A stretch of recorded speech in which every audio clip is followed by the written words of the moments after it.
Hello, everyone. So we are here in one OllyGarden live. Yeah, this week I'm pleasure to share with me some ideas about observability in general. We've been together in Atlanta 2 weeks ago discussing, yeah, what are the current problems in the market about observability? How can we help companies either on the root cause analysis or helping them to identify what is bad in their telemetry instrumentation. So please uh, receive Severin Neumann from causal. Hey Yuri, good afternoon. How are you doing? Yeah, doing great. And you, Severin, how are you doing, man? Yeah, I'm fine today. Thank you. Thank you for having me today.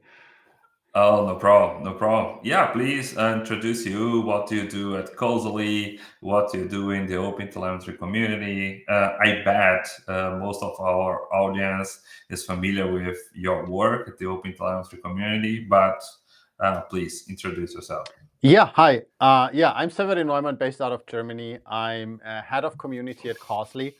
Uh, so what I do is like I have two hats on most of the time, right? So I'm one of the Open Telemetry governance committee members and like one of the co-maintainers of the Open Telemetry documentation. And at Causely, I'm, as said, the head of the community. So I'm seeing like how can we engage with the community? How can we do things like this live stream? And for those of you who don't know what Causely is, it's the only AR SRE that uses causal reasoning to pinpoint where, what, and why things don't work maybe the way they should be, and that way we keep your SLOs on track. Maybe towards the end of this session, we will take a quick look into this as well. That's about me. Yeah. Oh, yeah, that's great. That's great. That's great. Thanks, Erin. And as I mentioned in the beginning of this live, we've seen in Atlanta a lot of, let's say, companies complaining about either the observability costs or either the MTTR is too high, or they are facing a lot of issues in the telemetry data governance. So it's a set of issues that is common, that is frequent in companies. Doesn't matter in which industry you are, but you face this issue somehow. Okay, Hmm. so basically, if you have any, I would say the main observability vendors like Datadog, Dynatrace, Logic, and anyway Dash Zero, you are probably quite happy with your backend, but your SRE, your platform engineer, is still facing or is still struggling with issues or data that doesn't tell much about the issue you are facing at 2 a.m. or 3 a.m. because this is the time that we usually get the calls and then, hey, look, my microservice is not behaving like expected. So what should I do? Which dashboard should I get the proper information? Which trace or which log should I consult to get more familiar about the issue? So basically, we've been talking with different companies, and they are sending teras of terabytes a day to their backends. But how much of this, I would say, 100 teras or 200 terabytes, is actually useful? So instead of they send a lot of data, our desire, I mean, causally and OllyGarden as well, we want that customer gets the proper value about their observability platform, the proper value about the open telemetry pipelines, the proper value about say the whole situation that they offer to their monitoring system. So you at Causally doing the, let's say, the proactive work to the SREs, providing a root cause analysis or reasoning about the errors, and us complementing also the process of cleaning the telemetry data. So I believe if we, let's say, check these observability issues in order to provide a more efficient way, more efficient data to the customers across different industries would be valuable for them. So please tell us now how causally can help their customers in this. I would say we talk a lot about this proactive way, instead of the reactive to identify the root cause. Yeah. Exactly. So what I have prepared and brought today is like a few slides on like how I think about purposeful telemetry collection. You will recognize that like in this presentation, I will talk a lot about things that are like what we do, what we have take use of at Causally, or what maybe I have experienced in the last few years in my career throughout OpenTelemetry. So yeah, let's quickly dive into that. Yeah, please.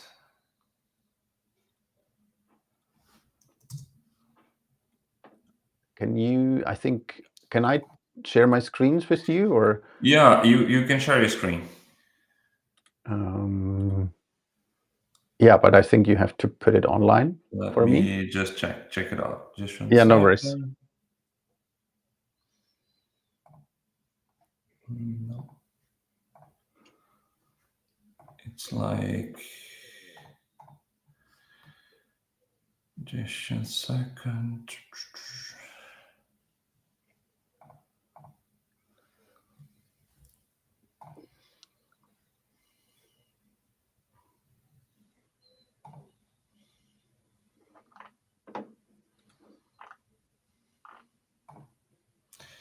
Yeah. Now you should be able to show your screen. Awesome. So yeah, I always like to visually support what I talk about, and yeah, I mean, as we heard about already, and this is not something that will surprise you, right? It's like most people collect way too much data, way too much telemetry, and I like calling this fear-driven bottom-up data hoarding, right? So what we see with a lot of the people that use OpenTelemetry, that use any kind of observability solution, they begin with collecting all the data, right? And they do this for two major reasons. One of them is like, hey, since we have now all these tools, all these OpenTelemetries, all those Prometheus and the things at hand, why not just collect everything and then later figure out what to do with that, right? And then if they start thinking about like, wait a minute, that's way too much data, then they're overwhelmed and they say like, oh, no, I want to collect everything because maybe I forgot that one log line that will help me to identify the root cause of next time, right? So this is like what many people do. And now the big question is like, how can I do better, right? How can I think differently about the telemetry that I collect? And the way I like to present it to you is that we say like, hey, instead of taking a fear-driven bottom-up data hoarding approach, why not do an engineering-minded top-down reliability approach? What do I mean by that? We do purposeful observability for that. And that means we ask ourselves, first of all, what's the most important thing? Like, what is the data that we really need to collect? And when we have figured that out, then we really like use our engineer's brain and collect only that data, right? And don't waste any time and resources on all the other data. Or to make it very, very obvious with one sentence, you're an engineer, right? So we really ask you behave like one. So now you will ask yourself like, okay, but what does this really mean? Like, I mean, how do I go from bottom up to top down? And my answer to this is like, you might know the 5 whys or the 3 whys, depending on where you're coming from. I call this the 3.5 who cares. So I had a manager in the past, and he always asked me when I presented something to him, like, who cares? And not in a mean way, but really in a way where we talk about like, okay, which data should we collect? What are the logs, the traces, the metrics that we should be collecting? The question you should ask yourself, okay, who cares about this data? And who cares about this data? Of course, the teams running services, right? The teams that are responsible to make their services reliable, to ensure that they meet their SLOs, that they meet their targets, right? But you can ask the same question again, like, because who cares about those services, right? I mean, they also are not just running for fun. Of course, you're part of a business, or in a more general way of an organization, and that organization or business is offering some kind of services, right? That's the purpose, right? OllyGarden is doing that. Causal is doing that. We're offering services. But who cares about those services? Once again, that's the third time we ask this question, right? And who cares? Hopefully our customers, right? Hopefully they care about our services. But why do they care, or who cares about what our customers thinks, right? And this is why I said 3.5, who cares? That's something out of our reach, right? We are not concerned, like, we don't know the exact goals of our customers. Of course, we do interviews with them, like, we build our products around their goals, but at the end of the day, this is outside of our influence, right? So but what we can influence is this part here, right? We want our customers to really accomplish their goal and give accomplish their goals using our services that our businesses provide, and hopefully they have a delightful experience, right? Hopefully they enjoy using our services for what we are offering them, right? So if you're an e-commerce platform, and if people go shopping on your platform, then hopefully this goes fast and without a lot of trouble, and that's how we want you to do it, right? And this is like the core essence of the message today is like what I said in the beginning. Think about really the data that you need and that you want to collect. So what does observability for delightful customer interactions then mean? Like, how does this now map to traces, metrics, and logs?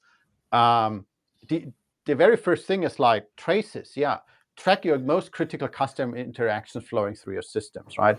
Think about, before you design your observability, before you start collecting any data, like, what are the 20% most important interactions that give you 80% of the value for your customers? That's where you should be starting. And then think about measuring that. And people can, let's say, fight me for that, and I'm happy to have a discussion on that. But I'm not a big fan of static thresholds, right? If you say like, hey, the most, like, it's the classic example, e-commerce, the checkout transaction, right? And you say like, oh, this needs to perform in 500 milliseconds. But maybe the reality is like your software is not that fast, and it's just by default doing this in 600 or 700 milliseconds. So the thing you should be measuring is like the current state of your software, right? For observability, for ensuring that the service is performing as it should be, think about what is normal, what is what I can do today, and how is like maybe my system deviating from that, right? Because if I have those kind of deviations, then I can infer the cause for those deviations from the symptoms that my system is showing. And later, if we talk about causally, I can talk even more about that. And then also logs and events have then a very specific purpose, right? They are here for you to provide you evidence for like the cause that you identified, where you know, like, okay, this specific service here is making trouble, is responsible for all the things that are going wrong in my distributed environment. That's what I'm using them for. And then you can use that to steer your system back to what I call the desired state, right? To do some remediation, scale up your service, roll back a release, apply a hot fix, whatever is required to do that. And as I said, like, begin with traces, right? I mean, if you're like me, a part of the people that like and love OpenTelemetry, traces are of course the best signal that you can have, right? It gives you three key advantages. It keeps the business context, right? What I said about like, hey, what are your most critical customer interactions? Those are most of the time, if not all the time, traces, right? Those are transactions. In the past, before like I was part of the observability and part of the APM space, we call them business transactions, right? Maybe you like that name much more. They also show you that flow through a distributed system, right? Nowadays, we have that many interconnected systems. So you need something that reflects that. And last but not least, and here like my causally mind comes in, like they give you cause and effect. How is service A impacting service B and vice versa? You can do this best with traces.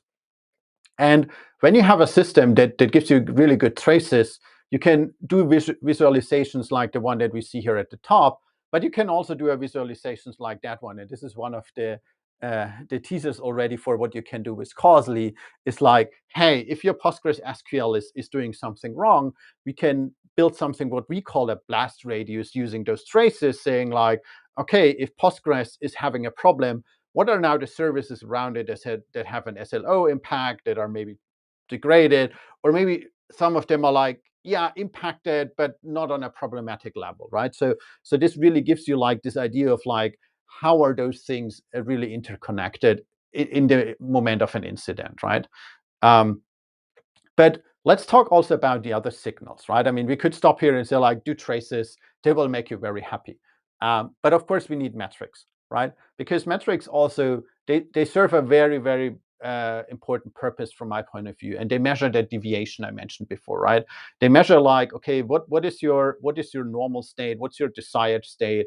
And how are we deviating from that, right? What's the deviation in response time? What's the deviation in error rates? That's what we need metrics for. Of course, they should be linked to traces, to evidence, or to other metrics, right? There's no value if you have a metric that tells you like, I don't know, the memory consumption of your Apache server is high, but you don't know what this means, right? And I always like using the Apache server example because back in the day, I was some of the people using the LAMP stack, and I spent a lot of time staring at mod status pages of Apache, and they never helped me, right? Because those metrics were not linked to anything in a meaningful way for me. And then back to like, this talk is about like giving you some advices what you should be doing. And I guess you have a lot of good telemetry already. And I really, really hope that you use the golden signals already. And if you don't know what the golden signals are, type them into Google. So this is about latency, error rate, then the amount of users or traffic, and then of course saturation. So how much space is still left in on your device, for example. So start with those signals, and then again start with your critical customer interactions, right? Start with the traces, with the business transactions, however you want to call them.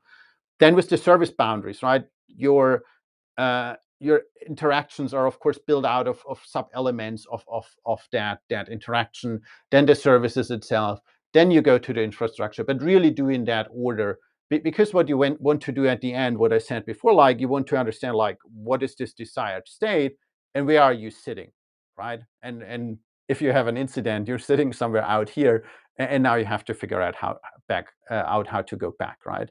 And we can do a similar note on logs and events, right?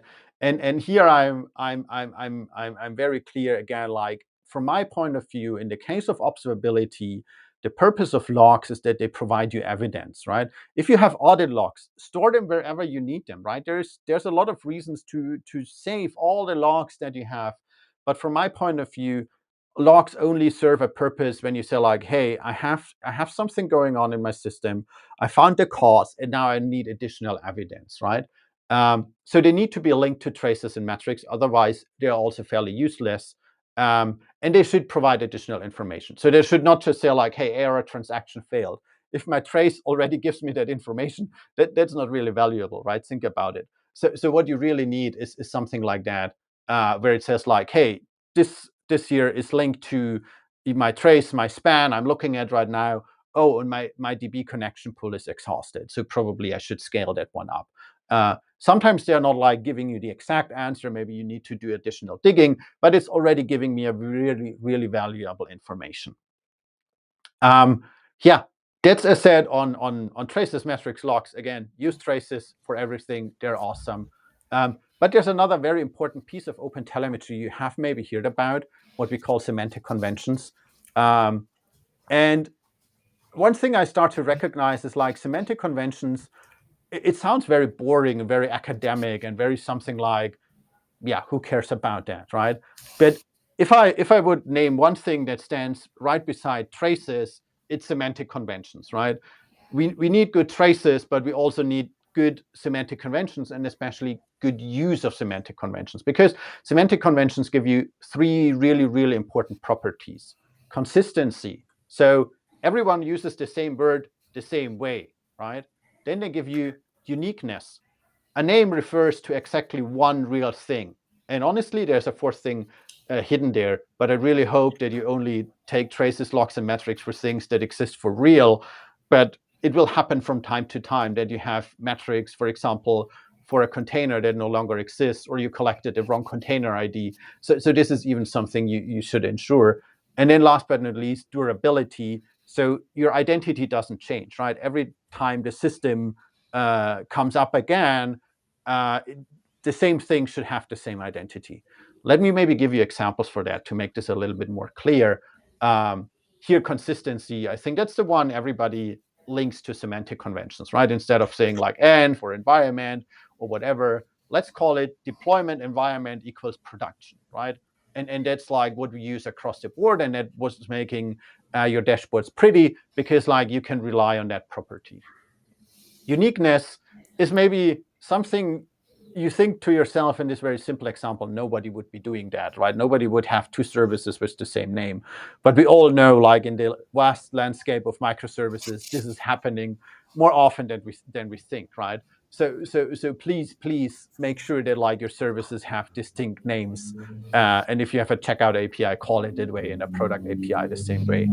And durability is also something, unfortunately, we see more often than we like, is that we say like, hey, in the service name, for example, and this is one of many examples, we encode the version, right? So that means like the moment you bring a service down and you bring it up once again, suddenly it's a different service, and you can no longer, let's say, have a continuity in your metrics, and maybe not even have a easy way to compare like, hey, has this upgrade even made any sense? And that's why we suggest that you put like the name and the version in separate fields. And I just see like the second one, of course, should mean version 4. And that way you can ensure that like you have this durability. So remember, traces are awesome, and then semantic conventions give you consistency, uniqueness, and durability, right? A lot of good rules. And maybe there's the last one, and everybody of us knows Maria Kondo, and I think she's by heart also an observability expert, because we should keep only the signals that serve our system's purpose, not the heart in that specific case. And by that, I really want to give you this permission to delete a lot of your logs, right? And here's like, once again, the full list of the recipes I talked about, right?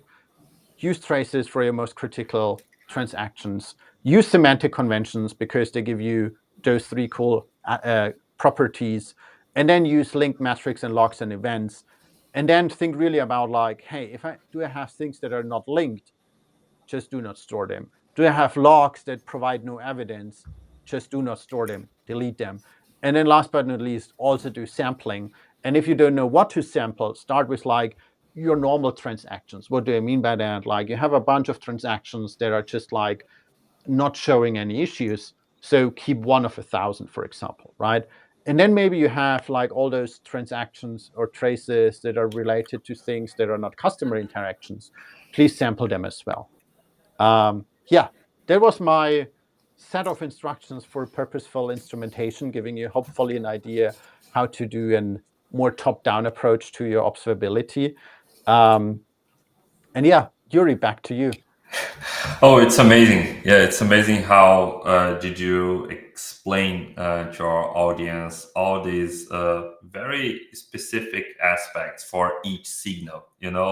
I will quote Juca Juraci, our co-founder, and he posted a blog post a couple of weeks ago or months ago about this topic, the purposeful instrumentation. So I believe I dare to say that this topic, if you do a conversation with observability engineers or SREs, you're going to realize that this topic, to convince all the stakeholders or all the people involved in instrumenting the applications, the numerous microservices in a Kubernetes infrastructure, this topic is very, let's say, it's a very pertinent topic about how should I do that? How should I create a purposeful instrumentation? Because I'm producing 3 different signals, and it's hard to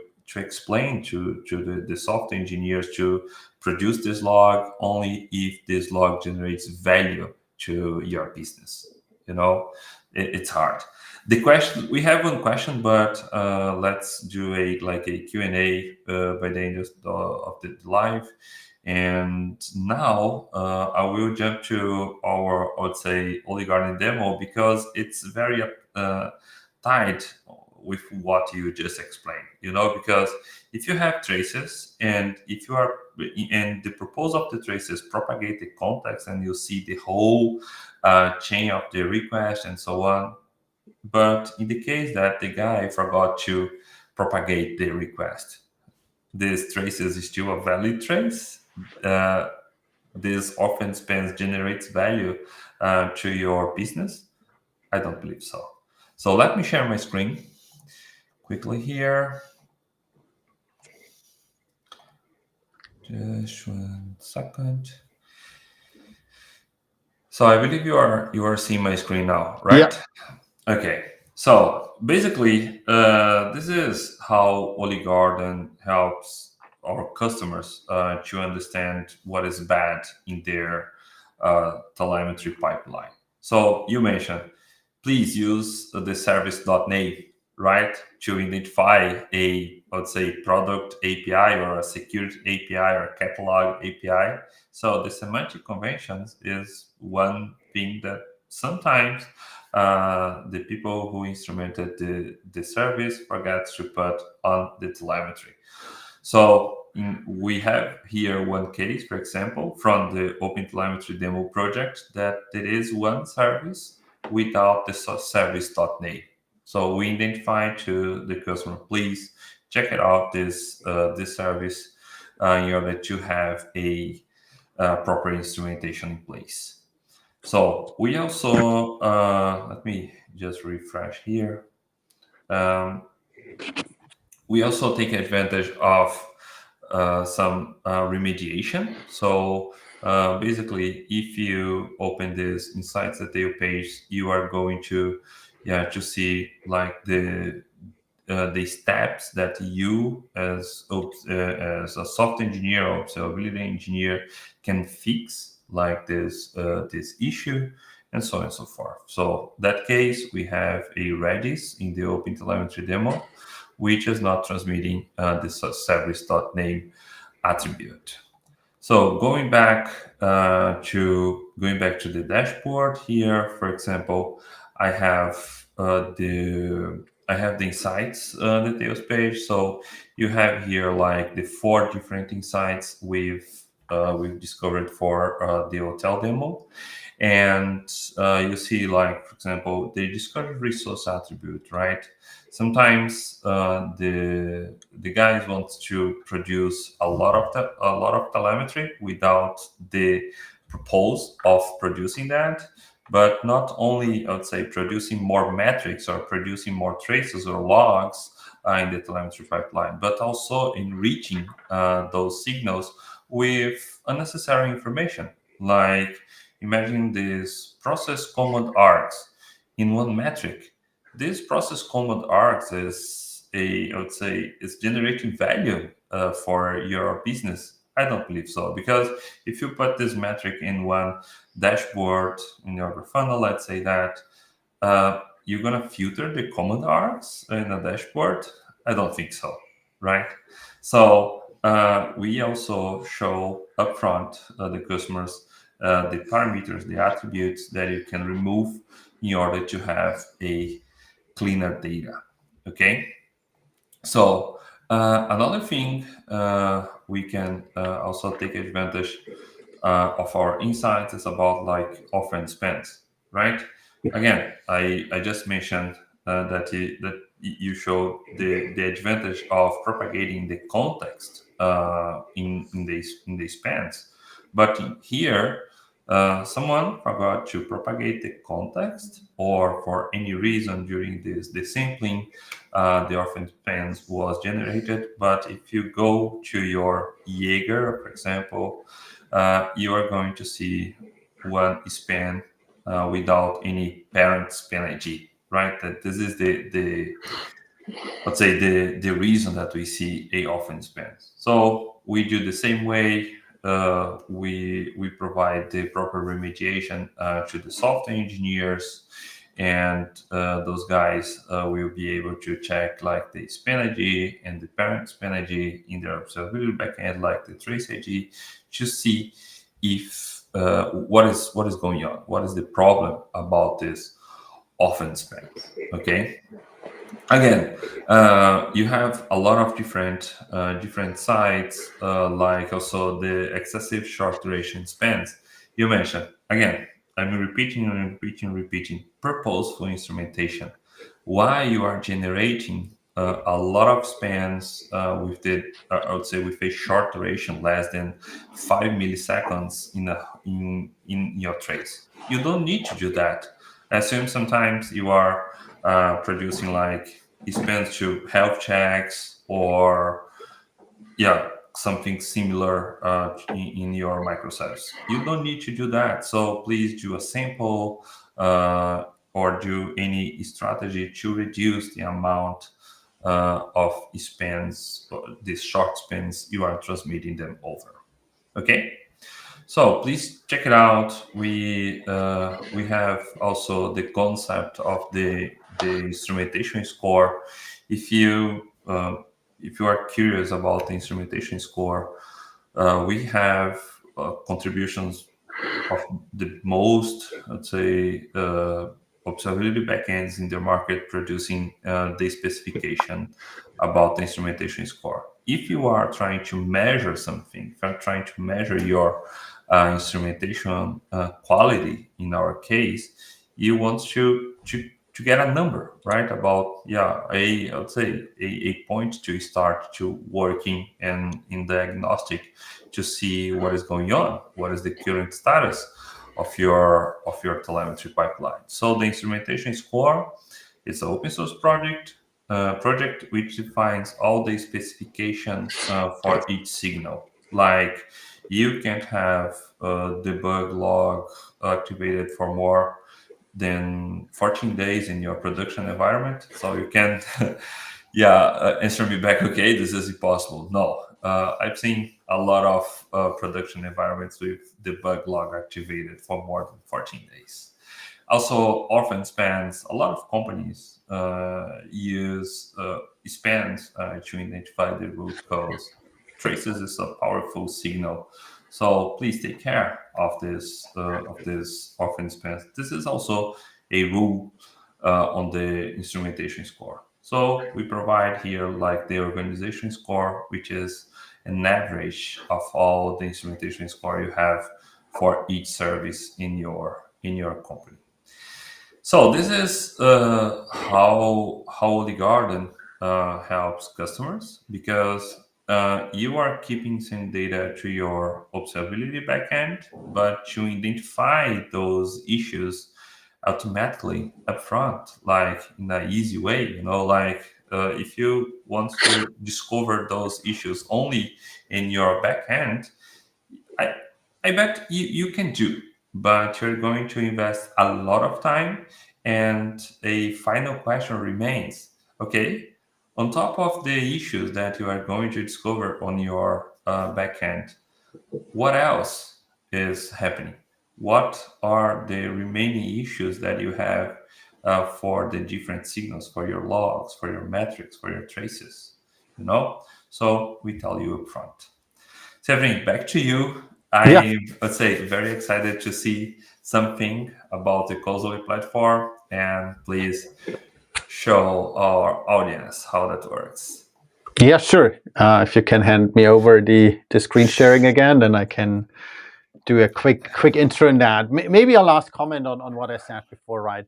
Because I think this is always important to say. Observability, or like what you do with observability at your company, is always a journey, right? So what you hear today is not like, hey, let me rip out everything I have today and just only do the things that Yuri and Severin are telling me.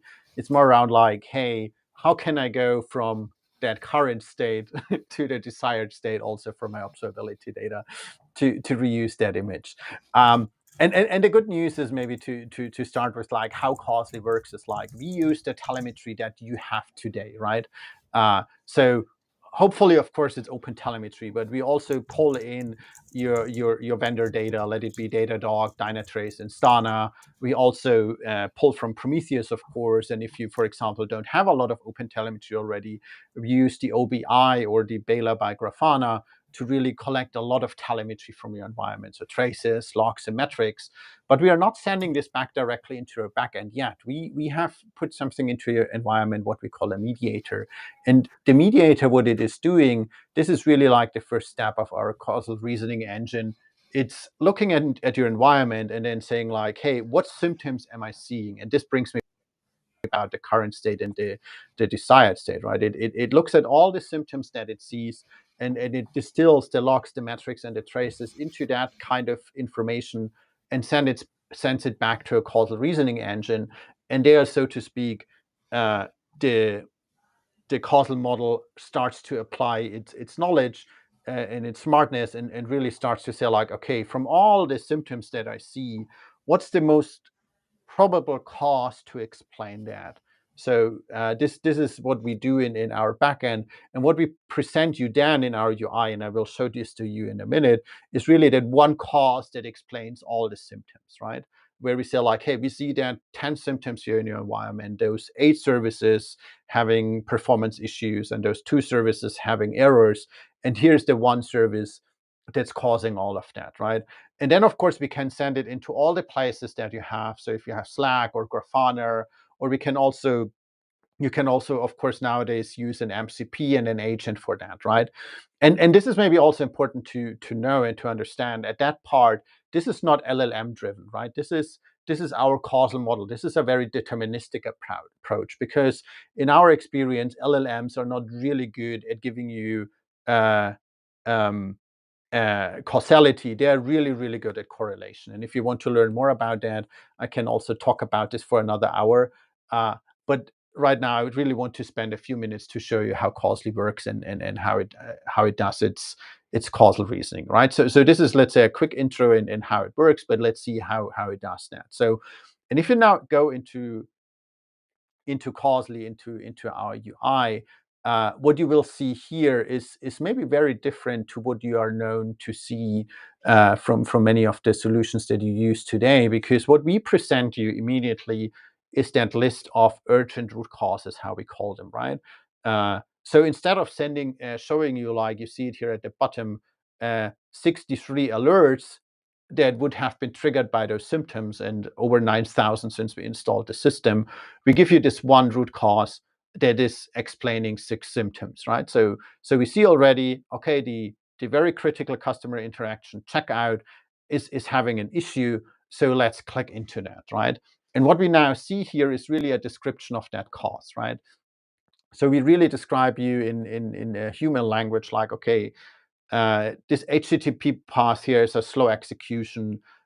What is the potential reason for that? So depending on like the level of visibility, we could even go deeper than that and maybe even give language specific advice on that.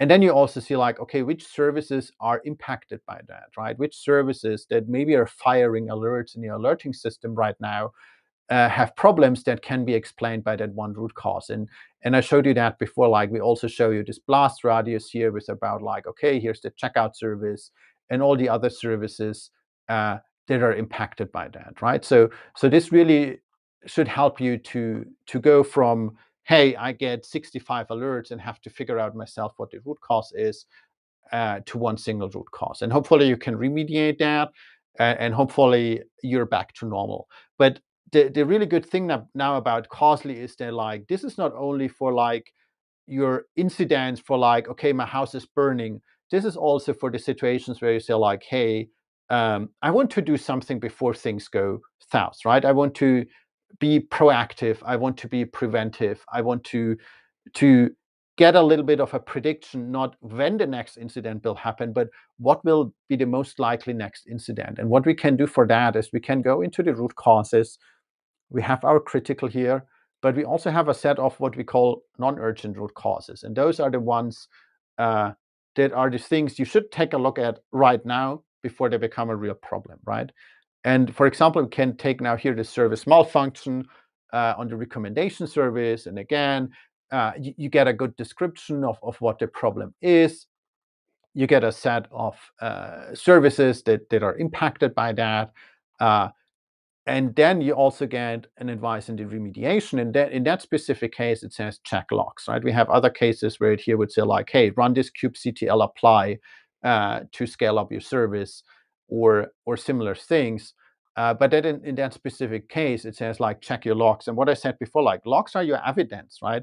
So what we can now do and what Causely is now doing, it pulls in that evidence into our system, right? It takes here, as you can see, a set of logs that really help you to explain the problem and saying like, okay, there's a circuit breaker library built into that environment.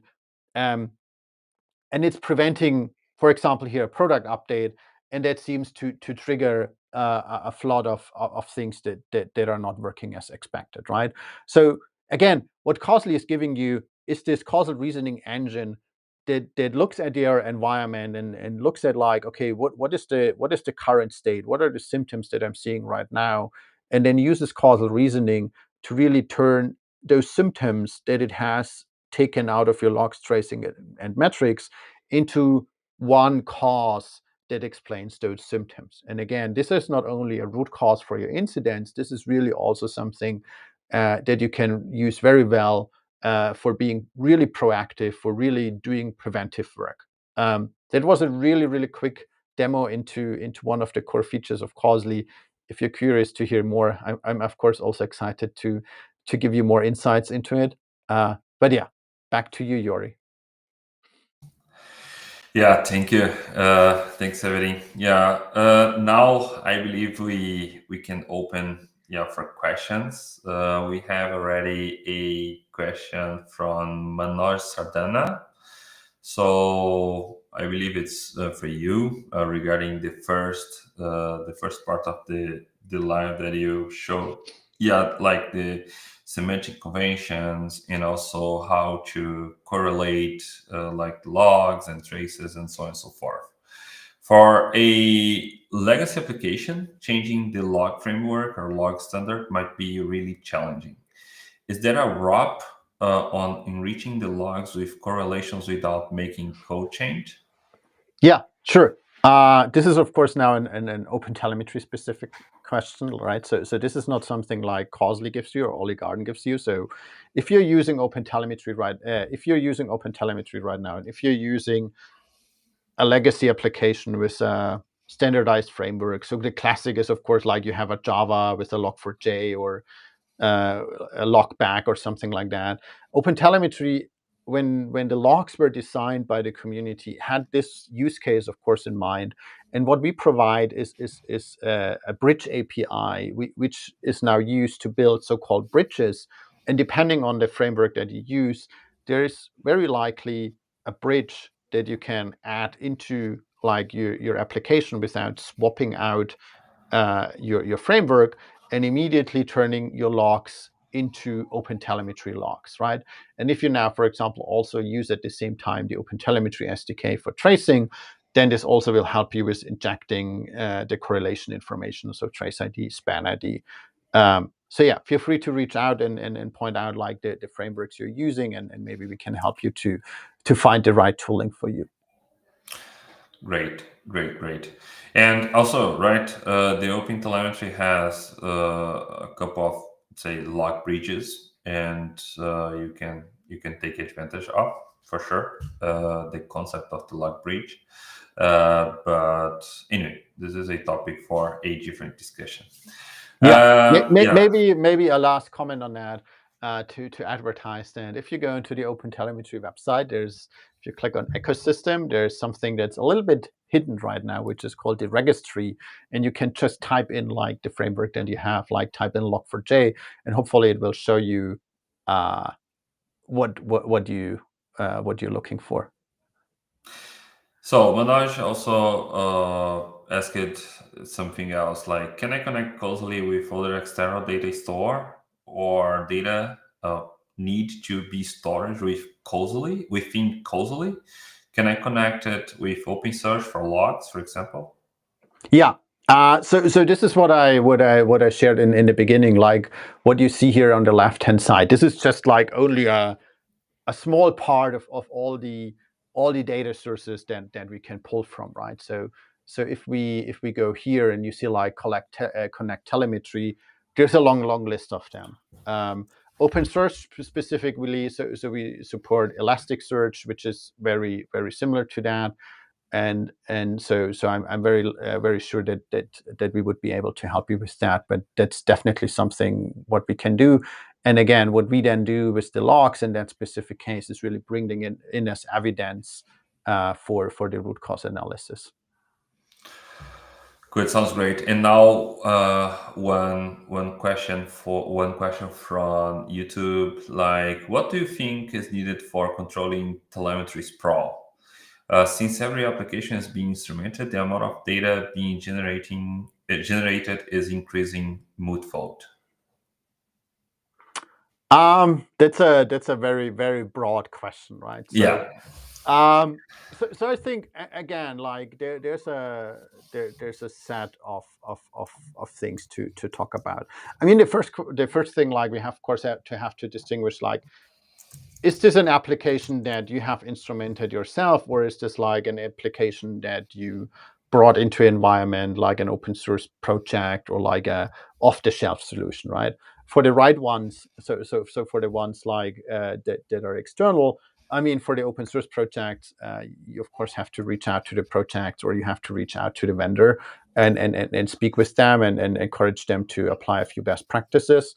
For your own ones, I mean, Yuri, you probably have a lot of good answers to that as well. yeah, But I think to give a few of my perspectives is, of course, like, once again, prioritize tracing, prioritize semantic conventions, and then also don't overdo internal spans, right? Start with service to service spans. That's already helping to reduce. And then, of course, also think about sampling, what I said before, right? I think a vast majority of the spans you're sending back to your backend are normal spans, and spans that are like where you could switch out one with the other, and then it's not making any difference. So really spend some time in looking into sampling and to figure out, like, how can I take down the amount of data that I'm sending back into my system. yeah. And on top of your answer, I have also a comment, because Jira, sorry if my pronunciation is not correctly about your name, but Jira asked the last question. And your question is almost the reason that Jiraci and we decided to build OllyGarden, because we've seen this telemetry sprawl, but not only the telemetry sprawl, but I would say unnecessary telemetry sprawl. So it's hard to identify, like, what is the bad telemetry on your backend, because if you start comparing like the team size between the SRE team or the platform team with the development team, it's hard, because usually the development team has, I don't know, 500 developers to 10 or 20 guys taking care of the platform side. So it's hard, this comparison. So these 500 guys are producing a lot of telemetry to the backends, and those 20 guys cannot see upfront what is bad telemetry. So OllyGarden's basically here to help you, SREs, platform observability engineers, to identify and also control this telemetry sprawl. So, what we have also now, Manoj. Thank you, Manoj, for all the questions. We are quite happy to answer that. But like causal reasoning really need data completeness so that it can create knowledge graph. Is there any way to verify if my data is complete and connect all dots? Okay.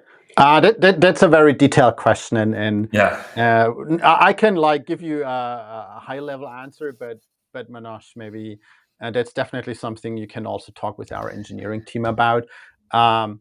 but the short answer, or there's like a two-sided answer. Yes, of course, causally works.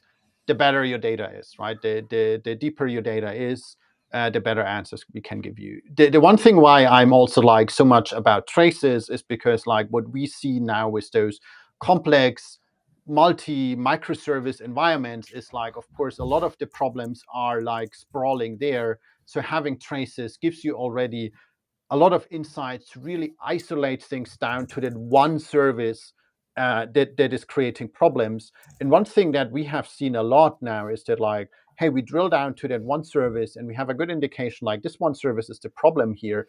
And that's then maybe the point in time where we can, as I said, pull in additional evidence that we maybe don't even have yet in our system, like what was the release that created that?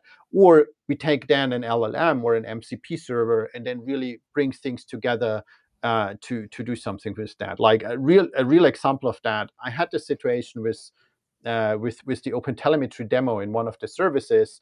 There was a memory leak. It's the email service written in Ruby. So that's what Causely told me, like problem in the email service. It's a memory leak. I have no idea about Ruby. So I went into ChatGPT, gave it the source code, and it figured out quite quickly what the problem is with that, right? That's one part of the answer.